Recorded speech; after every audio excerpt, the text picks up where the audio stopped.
สบายดีลูกค้ามื้อนี้เฮาสิมารีวิวเนาะวิธีตีกาแฟแนวใดให้มันแซ่บนัวกลมกล่อมเด้อนี่เลยเฮาจับเวลาเนาะจับเวลาตอนนี้ก็คือเฮาเย็นน้ำร้อนมาแต่ตู้น้ำร้อนเนาะร้อนๆเลยเฮาก็มาปาไว้ประมาณ2-3 นาทีเนาะ2-3 นาทีเพื่อให้อุณหภูมิของน้ำร้อนมันลดลงเนาะบ่ให้ร้อนจัดเกินไปถ้าว่าเฮาถอกน้ำร้อนมาเลยแล้วเฮาถอกกาแฟลงเลยนะมันจะเฮ็ดให้กาแฟจับกันเป็นก้อนแล้วตีมันบ่อยากแตกเนาะฉะนั้นอันนี้เลยเด้อและปริมาณของน้ำก็จะประมาณนี้อันนี้เป็นจอกกาแฟขนาดพอดีเนาะพอดีเลยเฮาก็จะใส่น้ำร้อนประมาณนี้เพื่อให้รสชาติกาแฟเฮามันกลมกล่อมเนาะแซ่บนั่นเองเฮามาเบิ่งน้ำกันเนาะปาไว้ประมาณ2-3 นาทีประมาณ3 นาทีจะพอดีเนาะเพื่อให้อุณหภูมิของน้ำร้อนมันลดลงนี่เลยติ๊กตอกติ๊กตอกติ๊กตอกนี่เลยเด้อจับเวลาให้เบิ่งเลยว่าเราจะปะน้ำไว้บ่ให้ร้อนเกินไปอย่างนาทีครึ่งเนาะอย่างนาทีครึ่งใจเย็นๆบ่ต้องใจร้อนเนาะเวลากินกาแฟเนาะนั่งแบบว่าซิวๆเนาะถ้ากินกาแฟแบบฮิปฮ้อนนี่มันก็จะเฮ็ดให้รสชาติกาแฟเฮามันบ่แซ่บปาไว้เลยประมาณ3 นาทีเนาะประมาณ3 นาทียัง1 นาทีเนาะยัง1 นาทีเบิ่งน้ำกันเด้อเบิ่งน้ำกันเลยอันนี้ก็คือเฮากินทุกมื้อกินเป็นประจำเฮาก็จะถอกน้ำร้อนมาแล้วมาปาไว้แบบนี้เช่นเดียวกันเนาะปาไว้ให้อุณหภูมิน้ำร้อนลดลงบ่ให้ร้อนจัด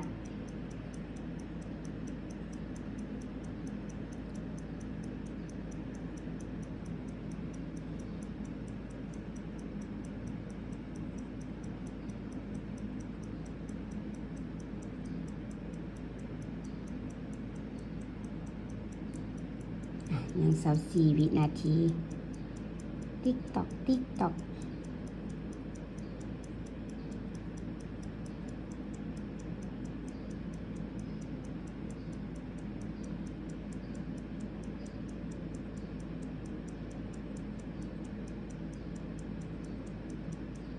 โอเคพอดี3 นาทีเนาะเราก็จะเอากาแฟมาเนาะ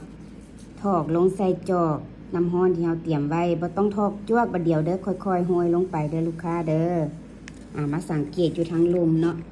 มาสังเกตอยู่ทั้งลุมเวลาเราโหยกาแฟลงไปมันก็จะเป็นคือกันเนาะเป็นก้อนดำๆเห็นบ่มันจะเป็นก้อนดำๆที่ว่าน้ำร้อนถึกกับกาแฟมันก็จะเป็นแบบนี้เนาะแต่เวลาเราคนไปเนาะก็จะคน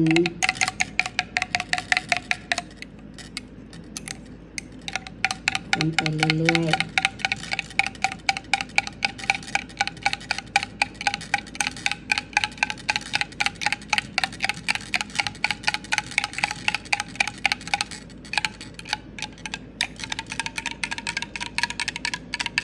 ไปเรื่อยๆเนาะ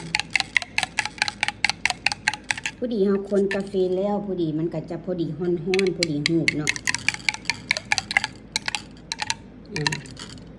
สังเกตบ่ว่าเม็ดดำๆจะบ่มีเด้อเฮาตีแบบนี้ทุกมื้อเลย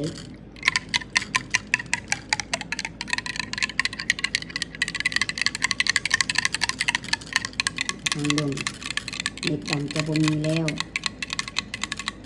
อุณหภูมิของน้ำก็สำคัญเช่นเดียวกันเนาะถ้าเฮาใส่น้ำร้อนจัดเกินไปจะเฮ็ดให้รสชาติกาแฟเปลี่ยนคือกันเด้อฉะนั้นถ้าอยากกินแซ่บกินนัวเนาะให้เฮ็ดคือเฮาว่านี่เด้อมันจะแซ่บอีหลีกลมกล่อมตีไปแล้วสังเกตบ่ว่าเม็ดดำๆจะบ่มีเลย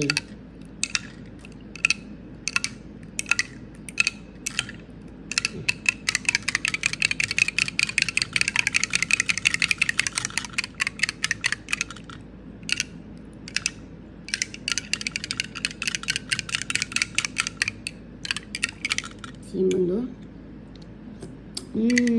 พอดีฮ้อนพอดีหูผู้ใดมักค่อนข้างฮ้อนนี่พอดีตีแล้วกับพอดีกินแต่ถ้าผู้ใดมักอุ่นๆเนาะ สปาไว้อีกน้อยหนึงอ่ะเอามาเบิ่งทางลุมเด้อทางลุมจะบ่มีห้อยดำๆแต่ฮู้ว่ามันยังมีขีดำๆบ่เดี๋ยวเฮาสิมาถ่ายเปลี่ยนจอกเนาะให้เบิ่งเลยเห็นบ่รสชาติจะกลมกล่อมแซ่บ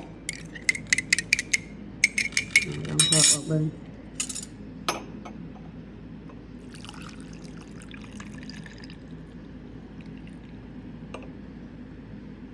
นี่เลยเด้อ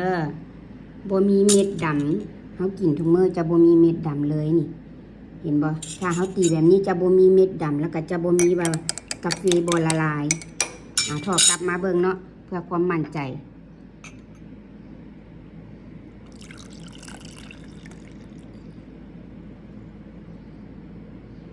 นี่เลยเด้อจะบ่มีเม็ดดำๆเด้อจะบ่มีเม็ดดำๆที่ว่าเนาะนี่เลยสะอาดหมดจดกลมกล่อมแซ่บเนาะสำหรับกาแฟสแลนดี้เฮาฝากไว้วิธีง่ายๆอยากกินกาแฟแซ่บนี่เลยเด้อ